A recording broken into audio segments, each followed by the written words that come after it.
दोस्तों, भविष्य मालिका एक पुस्तक का नाम है। इस पुस्तक को संत श्री अच्युतानंद दास ने लिखा था। इस पुस्तक में भविष्य में घटने वाले घटनाओं के बारे में लिखा गया है।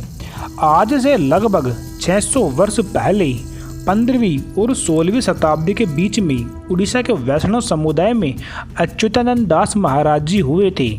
भविष्यवाणियाँ करके इन्होंने एक पुस्तक लिखी जिसे अच्युतानंद दास मालिका के नाम से जाना जाता है। इस पुस्तक में बहुत सी भविष्यवाणियाँ की गई है। आज हम कुछ भविष्यवाणियों के बारे में चर्चा करेंगे। भविष्य मालिका की भविष्यवाणियाँ। उन्होंने अपने पुस्तक में लिखा है कि कलयुग के अंत में सूर्य अपनी परोपकारिता को छोड़ देगा, अर्थात जो सूर्य हम सबको जीवन देता है वो जीवन लेने वाला बन जाएगा। कहने का मतलब ये है कि तेज सूर्य के प्रकाश से मनुष्य को तरह तरह के त्वचा संबंधी बीमारियां हो जाएगी। जैसा कि आप इस समय देख ही रहे होंगे कि सूर्य से निकलने वाली पराबैंगनी किरणों से स्किन कैंसर जैसी बीमारियां हो रही है। इससे बहुत से लोगों की जान जाने लगेगी। उन्होंने ये भी लिखा है कि कलयुग के अंत में लोग भगवान को भूल जाएंगे। लोग भगवान की पूजा अर्चना करना बंद कर देंगे। धर्म का लोप होने लगेगा। एक सगा भाई अपने सगे भाई को नहीं पहचानेगा। रिश्तों में धीरे धीरे दरार पड़ने लगेगी। सभी लोग सिर्फ अपना ही देखेंगे, दूसरों का कोई भला नहीं चाहेगा। ईश्वर को मानने वालों की संख्या कम हो जाएगी।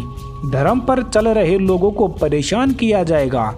ढोंगी तथा पाखंडी लोग संत बनेंगे तथा ये लोग मनुष्य को ईश्वर के प्रति बरगलाने का काम करेंगे। महिला और पुरुष बिना किसी शर्म के अश्लील काम में लिप्त हो जाएंगे। एक महिला दूसरे महिला के साथ तथा एक पुरुष दूसरे पुरुष के साथ में प्रेम संबंध स्थापित करेगा। इस प्रकार के अप्राकृतिक संबंधों को हमारा समाज मान्यता भी दे देगा।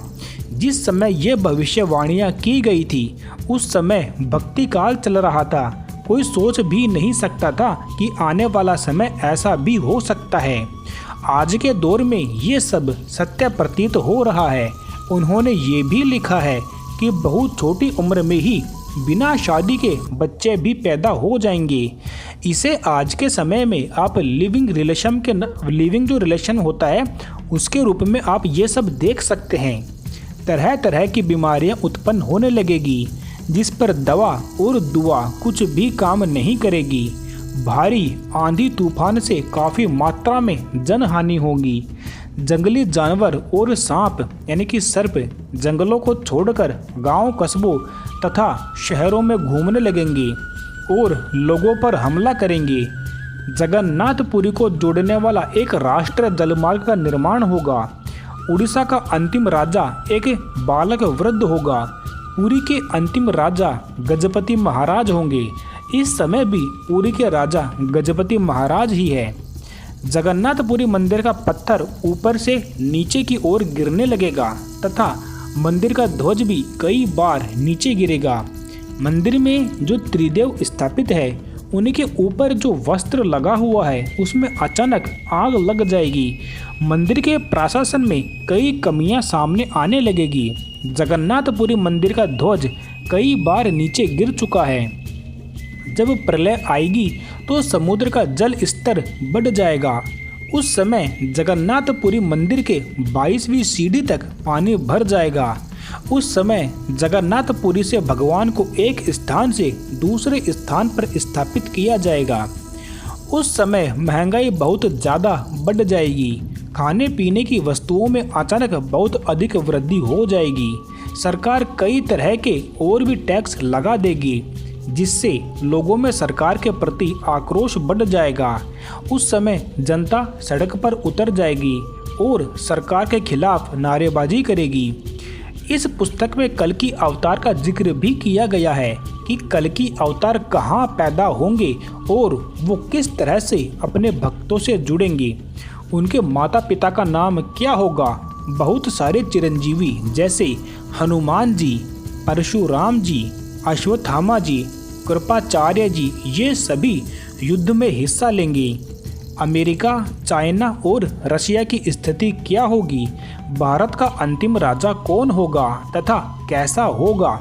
जो लोग ज़्यादा बेईमान होंगे वही लोग सेठ कहलाएंगे। जब प्रलय आएगा तब आकाश में 2 सूर्य दिखेंगे, रात के अंधेरे में भी युद्ध की धुंध बजेगी, 7 दिनों तक सूर्य नहीं निकलेगा। उस समय पृथ्वी की आबादी बहुत ज़्यादा कम हो जाएगी। एक गांव में सिर्फ 2-4 लोग ही जिंदा बचेंगे। उड़ीसा के 6 जिले डूब जाएंगे। एक बड़ी सुनामी जैसी घटना होगी जिससे समुद्र के किनारे बसे लोग डूब जाएंगे। भगवान जगन्नाथ तथा उनका परिवार जगन्नाथपुरी को छोड़कर दूसरी जगह बस जाएंगे। उस स्थान का नाम छातिया भट्ट होगा। 2023 में उड़िया में एक बड़ा जल प्रलय आएगा। भारत पर चीन तथा मुसलमान मिलकर आक्रमण करेंगे। उस समय पाकिस्तान नहीं था, तो हो सकता है कि चीन और पाकिस्तान दोनों मिलकर भारत पर आक्रमण करें। ये युद्ध काफ़ी समय तक चलेगा। 2024 में बहुत बड़ी क्रांति आएगी जिसमें लाखों करोड़ों लोग मारे जाएंगे। मालिका के अनुसार कल की अवतार उत्तर प्रदेश के संबलपुर गांव में होगा। ये पब्लिसिटी से दूर रहेंगे। भविष्य मालिका के अनुसार लोग कीट पतंगों की तरह मरेंगे। तब सभी लोग भगवान से गुहार लगाएंगे कि वे इस धरती पर जन्म लेकर पापियों का संहार करके धर्म की पुनः स्थापना करें। उसी समय भगवान कल की सभी लोगों के समक्ष प्रस्तुत होंगे। यदि भविष्य मालिका की माने तो कल की अवतार का जन्म हो चुका है।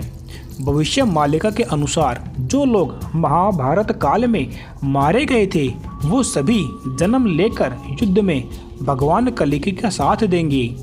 भविष्य मालिका के अनुसार एक भयंकर युद्ध होगा। उसमें विश्व की जनसंख्या जो मात्र 64 करोड़ रह जाएगी, यानी कि उस युद्ध के बाद में पूरे विश्व की जनसंख्या मात्र 64 करोड़ होगी। इसके अलावा बाकी सभी मर जाएंगे। इन 64 करोड़ में से 33 करोड़ सिर्फ भारत में होंगे। उस समय पूरी दुनिया की जनसंख्या मिलाकर मात्र 64 करोड़ होगी। इसके बाद में 1000 वर्ष तक दुनिया में शांति बनी रहेगी। भविष्य मालिका के अनुसार अमेरिका का बहुत बड़ा हिस्सा जलमग्न हो जाएगा। रूस पूरी तरह से हिंदू राष्ट्र बन जाएगा। चीन पूरी तरीके से तबाह हो जाएगा तथा कई भागों में विभक्त हो जाएगा। भविष्य मालिका के अनुसार भारत का अंतिम राजा एक योगी पुरुष होगा जिसके कोई संतान नहीं होगी। यदि भविष्य मालिका की माने तो अब ये दुनिया की अंतिम पड़ाव अपने ये जो दुनिया है ये अपने अंतिम पड़ाव में चल रही है। तो इन सब के बारे में, भविष्य मालिका के बारे में आप लोगों का क्या कहना है? अपने विचार आप कमेंट्स में हमें बता सकते हैं। यहाँ पर हम धर्म से संबंधित जानकारियाँ लाते रहते हैं। ऐसी ही और जानकारी प्राप्त करने के लिए चैनल को सब्सक्राइब करें। धन्यवाद।